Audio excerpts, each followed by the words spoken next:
Howdy, the last short was so long and I tried to cram as much detail into that single video as I could. However, after watching the completed clip, I realized I needed to do a follow-up to clarify and comment on a couple of things concerning the whole 4D wormhole idea. Remember, we used Satan Is My Motor by Cake, and this was the riff. Here it is again. Now, why do we need to jump dimensions to the 7th fret E on the 5th string rather than just repeating the 2nd fret E on the 4th string? Now, here's a generic throwaway riff that I came up with that uses the notes from the original Cake riff, and hopefully this will demonstrate the idea.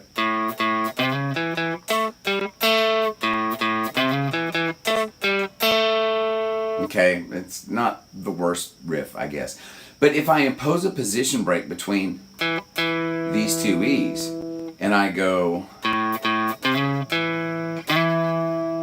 notice what I can do is I can grab the octave A right next to the new E with my 3rd finger, can drop to the G with my 1st finger, and then return back to the A. So the whole riff looks like this.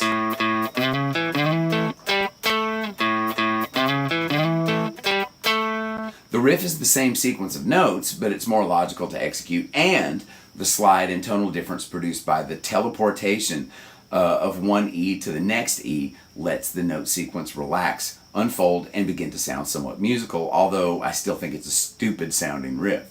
Now, some of you probably also get similar results when you solo with diagonal pentatonics, so think about that for a bit. Anyway, hope this commentary and clarification helps a little bit. And by the way, profound and sincere apologies to any mathematicians and physicists who might happen to be watching as I mangle space-time in a crazy attempt to understand and come up with cooler riffs. 4D Blues Riff number 2 coming up next. Anyway, good guitaring. See you next time. Bye.